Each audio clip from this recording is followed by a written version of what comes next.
Good afternoon, President of the IPU. Good afternoon, colleagues. I come with a heavy heart from Nigeria, but first I'd like to apologize to Honorable Kafila Ogbara. I am not here to bring shame to our country. I'm here to seek help for the women of Nigeria. Again, my name is Senator Natasha Akpoti-Uduaghan. 5 days ago, on the 6th of March 2025, I was suspended. As a senator, I was suspended illegally because I submitted a petition of sexual harassment against the President of the Nigerian Senate, Senator Xual Akpabiole. I thought that by submitting the petition, he would recuse himself, and both of us will submit ourselves to the Committee on Ethics, Privileges and Public Petition for a fair and transparent investigation. But unfortunately, I was silenced and I was suspended. I was suspended for 6 months, amongst many other stringent conditions, such as taking away my security, taking away all the officials, vehicles, and other items that were handed over to me as a senator. My salaries will be cut off. I must not appear anywhere near the National Assembly. And for 6 months, I'm not to introduce myself or present myself as a senator locally in Nigeria or internationally. That means I'm here illegally. But I had no other place to go but to come here and speak to you women. Because this is a bigger picture.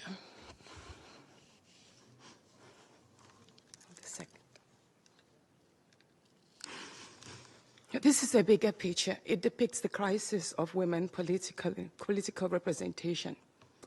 My suspension is not just about me. It's about the systemic exclusion of women from political leadership in Nigeria. Women make up 3.6% of political offices, and in the Senate, it's just 2.8. We have 109 men, and only 4 of us are women. So right now, it's 108 with only 3 women. This is a clear case of political victimization, punishment for speaking out against impunity, corruption, and gender-based violence. The United Nations Declaration 48/104 declares sexual harassment as a form of gender violence. The Senate's actions are an assault on democracy. I was elected by my constituents to represent them. Yet a few powerful men have unilaterally decided to silence their voices by suspending me for 6 months. My call for an open and transparent investigation into harassment allegations have been met with hostility instead of accountability. If a female senator can be treated this way in the full view of the world, imagine what ordinary Nigerian women will go through every day in workplaces, in universities, and other aspects of our society. A culture of harassment and silencing must end. And this is not just a Nigerian issue. It is a global one. Women in politics, media, and businesses face threats, intimidation, and violence for simply demanding fairness. From sex for grades scandals in universities to harassment in workplaces and political spaces, Nigerian women have constantly been forced into silence. We need stronger legal protections and a zero culture tolerance for gender-based discrimination and intimidation.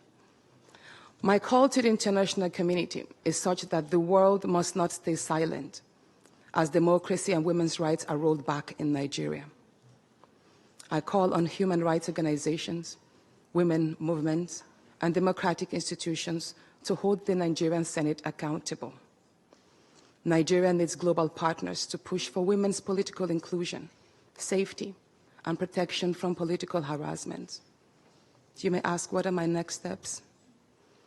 I will resist the political intimidation. In the past few days, a number of my colleagues, my male colleagues, have reached out to me and said, Natasha, All you need to do is apologize and retract your statements. And I told them I am not going to apologize. I will not apologize for my truth.